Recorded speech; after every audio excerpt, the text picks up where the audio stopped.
Hello बच्चों, अब हम स्टार्ट करते हैं क्वेश्चन नंबर 44 से। ठीक है, class 11 chapter 2 structure of atom की एक्सरसाइज सीरीज़ चल रही है ये। हाँ, तो क्वेश्चन नंबर 44 में आपका क्या कहता है ये देखो। An ion with mass number 56, मान लेते हैं x3 प्लस ये आयन है क्योंकि इसने 3 पॉजिटिव चार्ज बोल रखा है। और क्वेश्चन देखने के लिए आप NCERT का यूज़ कर लीजिए। तो x3 प्लस में बेटा इसका मास नंबर क्या बोला है, इसने बोला है 56। तो हमें पता होता है ना, मास जो होता है प्रोटॉन प्लस में न्यूट्रॉन होता है। तो देखो एक इक्वेशन तो ये हो गया। दूसरा इक्वेशन क्या है, क्योंकि हमें ये पता होता है कि कोई न्यूट्रल एटम है ना, इसमें प्रोटॉन और इलेक्ट्रॉन के नंबर्स बराबर होते हैं। अब 3 पॉजिटिव का मतलब क्या है, 3 इलेक्ट्रॉन कम हो गए, तो मतलब जो प्रोटॉन के नंबर्स है आपके इलेक्ट्रॉन प्लस 3 हो जाएंगे। तो एक इक्वेशन ये आ गई हमारे पास। और एक इक्वेशन इसने बोली हुई है, क्या बोला हुआ है देखो, इसमें बोला गया कि जो न्यूट्रॉन के नंबर है वो इलेक्ट्रॉन से 30%, 30.4% ज़्यादा है ना। तो इलेक्ट्रॉन प्लस में ये हो जाएगा कितना परसेंट ज़्यादा, 30%, 30.4/100 E। तो ये हो गया हमारा एक रिलेशन। इसको थोड़ा सिंप्लीफाई कर लो तो ये हो जाएगा 130.4 E/100।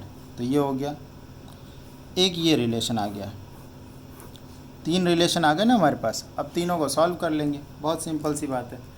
तो देखो फ्रॉम 1 and 2,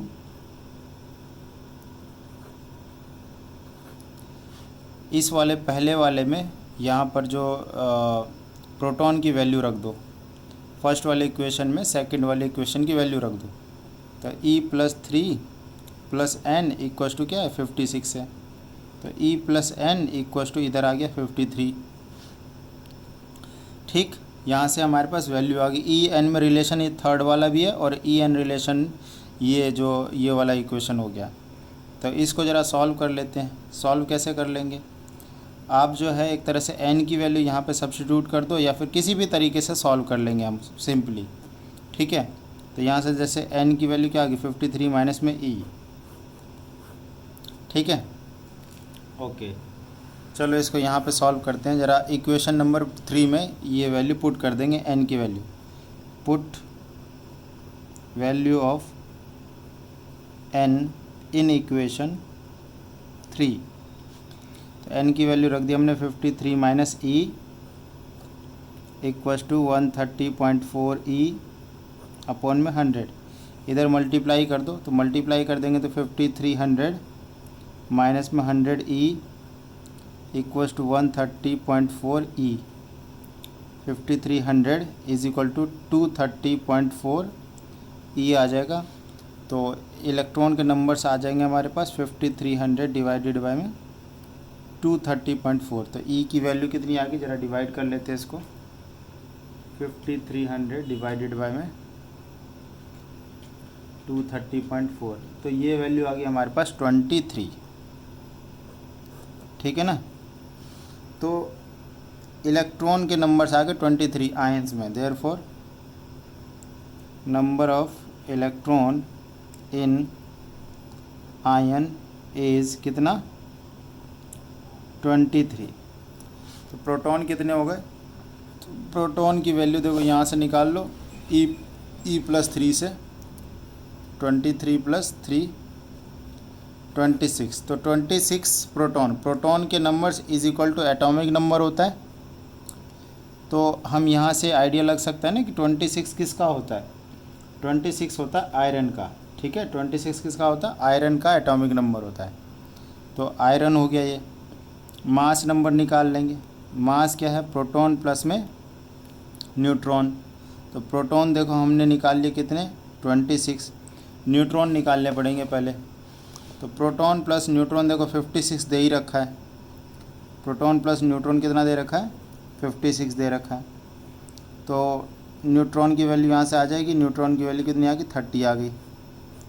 ठीक है, तो इसकी ज़रूरत थी नहीं वैसे, सिंपल हमें सिंबल ही तो बताना है। सिंबल हो गया देखो, यहाँ से 26 से ये पता चल गया ये आयरन है, और आयरन का एटॉमिक नंबर 26 है, और मास नंबर बेटा दिया हुआ है 56 है। तो ये इसका सिंबल हो गया हमारा। इजी सा क्वेश्चन है। तो क्वेश्चन नंबर 44 हमारे यहाँ पे कंप्लीट होता है। ना तो क्वेश्चन नंबर 45, 2.45, इसको अगर पढ़ेंगे तो इसमें देखो क्या बोल रहा है कि इंक्रीजिंग ऑर्डर ऑफ फ्रीक्वेंसी, बहुत सारे इलेक्ट्रोमैग्नेटिक रेडिएशन है। तो देखो कौन कौन से हैं। माइक्रोवेव है, amber light from traffic signal, amber light from traffic signal. तो ट्रैफिक सिग्नल में जो भी होगा वो विजिबल ही होगा, क्योंकि वो तो हमें दिखता है ना ट्रैफिक सिग्नल। ओके, और एफएम रेडियो हो गया, तो ये हो गया रेडियो वेव। और इसमें हमारे पास कौन सा दे रखा है, cosmic rays from outer space, तो एंड लास्ट में एक्स रेज। ठीक है, तो ये सब रेडिएशन है। कॉस्मिक रेज वैसे बेटा गामा रेज को ही बोलते हैं। ठीक है, तो ये आपके एनसीईआरटी में दिया गया है डायग्राम। अगर आप उस डायग्राम को फॉलो करोगे तो सबसे लेफ़्ट में आपको रेडियो वेव दिखेगा। रेडियो वेव के बाद अगर आप इधर को जाएंगे तो रेडियो वेव के बाद दिखेगा आपको माइक्रोवेव दिख जाएगा, फिर दिखेगा आपको विजिबल, फिर दिखेगा आपको अल्ट्रा वायलेट। अच्छा, यहाँ पर आपको इंफ्रारेड भी दिखेगा। अल्ट्रा वायलेट के बाद दिख जाएगा आपको एक्सरे, और एक्सरे के बाद दिखेगा आपको गामा रेज, इस तरीके से। ठीक है, ये आपको एनसीईआरटी में दिख जाएगा। ये आप डायग्राम चेक करेंगे इलेक्ट्रोमैग्नेटिक स्पेक्ट्रम वाले टॉपिक में। तो मैं यहाँ पे बता देता हूँ आपको, रेडियो वेव से गामा रेज की तरफ जाते हैं ना, तो एनर्जी इंक्रीज़ करती है। क्या इंक्रीज़ करती है? एनर्जी, या फिर फ्रीक्वेंसी इंक्रीज़ करती है, कुछ भी बोल लो। ठीक है, रेडियो की फ्रीक्वेंसी लीस्ट होती है, गामा रेज की फ्रीक्वेंसी सबसे ज़्यादा होती है। ठीक है, तो ये हमें ऑर्डर लगाना था। तो now question number 2.46, nitrogen laser produces a radiation of wavelength. यहाँ पे हमें वेवलेंथ दिया हुआ है 337.1 नैनोमीटर।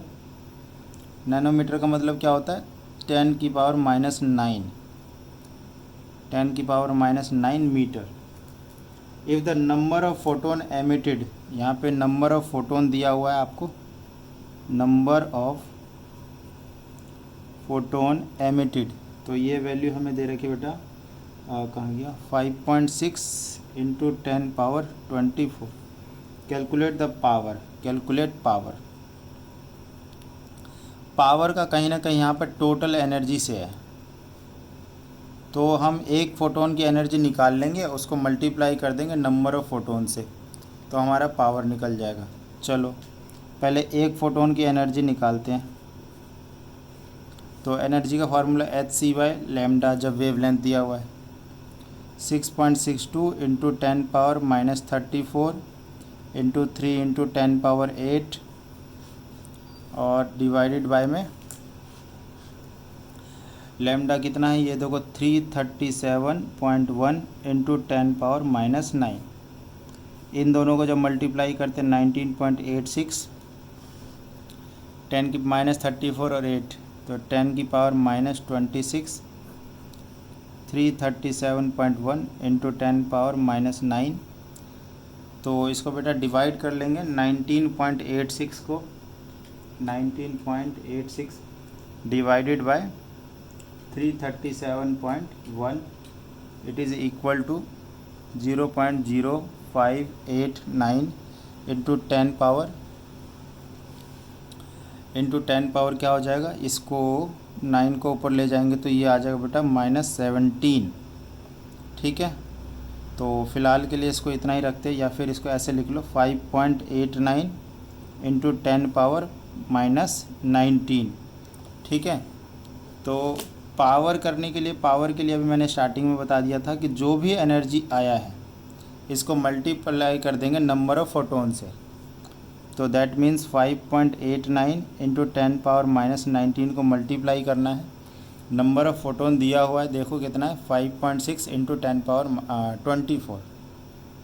5.6 इंटू 10 पावर 24 से इसको मल्टीप्लाई कर देंगे ना। अब हम मल्टीप्लाई करके देख लेते हैं इसको। 5.6 तो ये वैल्यू बन रही है आपकी बेटा 1 सेकेंड 5.89 मल्टीप्लाई 5.6 तो ये वैल्यू आ रही है आपकी 32.984। 32.984 इंटू 10 पावर देखो कितना हो जाएगा 5, तो वैल्यू आ गई 3.2984 इंटू 10 पावर कितना हो जाएगा 6 हो जाएगा पावर। ठीक है, अच्छा जूल में ही आंसर आएगा ये, इसमें सोचने वाली बात नहीं है। ठीक है, ये हमारा आ गया power. Now question number 2.47।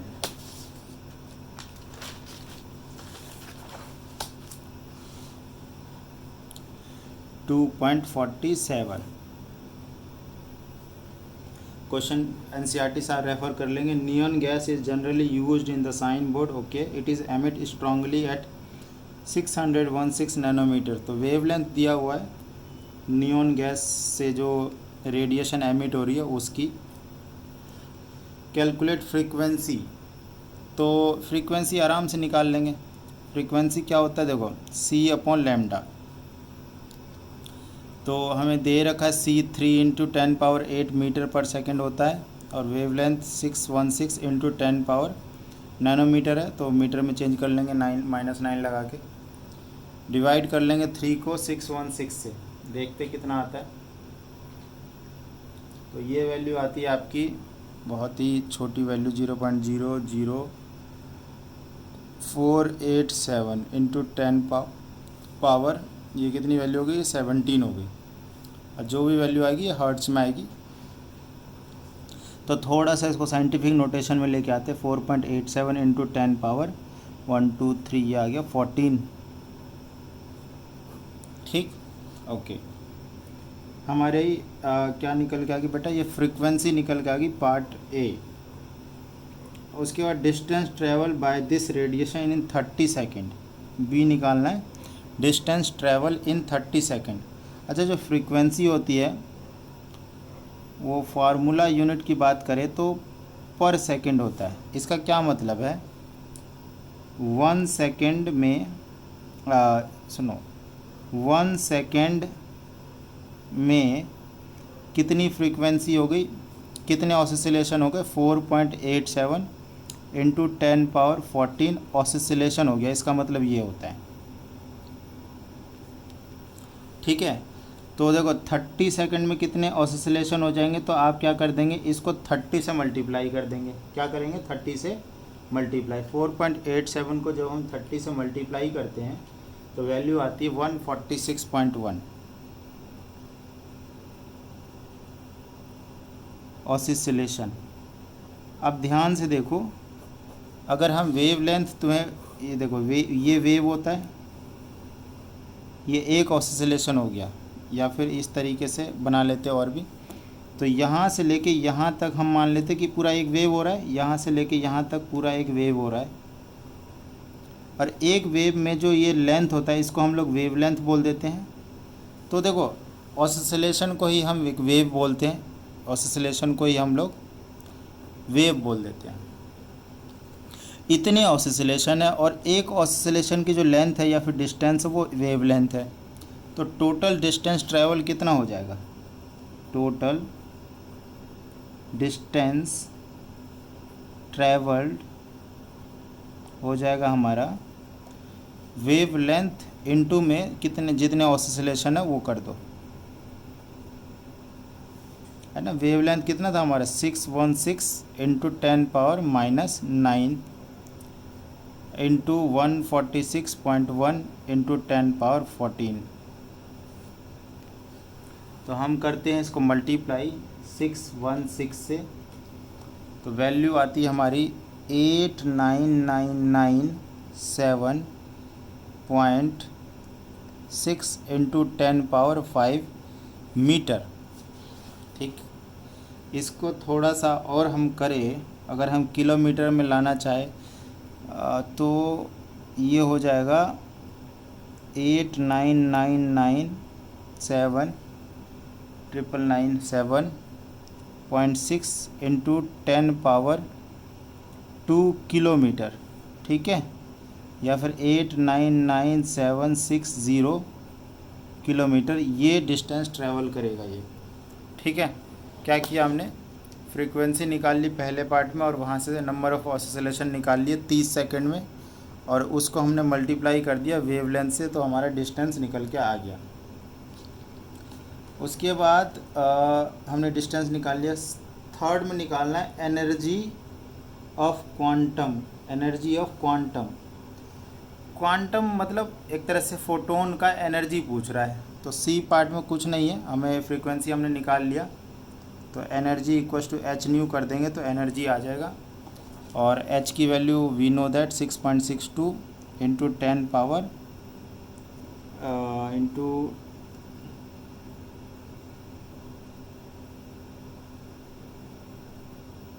Okay 6.62 into 10 power -34 into में फ्रीक्वेंसी देखो पहले वाले पार्ट में जो निकाला था 4.87 इंटू 10 पावर 14, इसको मल्टीप्लाई कर लेंगे हम easily, we get the answer 6.62 into 4.87, तो ये आ गया हमारा 32.239 इंटू 10 पावर कितना आ गया, ये आ जाएगा -20, ठीक है, जूल। इसको साइंटिफिक नोटेशन में लिख लेंगे 3.223 इंटू 10 पावर -19 जूल। एक फोटोन का या फिर एक क्वांटम का ये एनर्जी आ गया। उसके बाद डी में नंबर ऑफ फोटोन पूछा है, अगर टोटल एनर्जी 2 जूल है तो बहुत इजी है, तो नंबर ऑफ फोटोन निकल जाएगा यहाँ से, देखो कैसे, टोटल एनर्जी 2 जूल है और एक फोटोन की एनर्जी है 3.223 इंटू 10 पावर -19, तो इसको डिवाइड कर लेंगे, 2 डिवाइडेड बाय 3.223 0.6205 इंटू 10 पावर 19, ये हमारा आंसर आ गया। इतने फोटोन एमिट होंगे अगर टोटल एनर्जी 2 जूल है तो, ठीक है। तो यहाँ पे क्वेश्चन नंबर 47 हमारा कंप्लीट होता है। बाकी के क्वेश्चन हम नेक्स्ट वीडियो में देखेंगे। फ़िलहाल इतना ही। Thank you so much.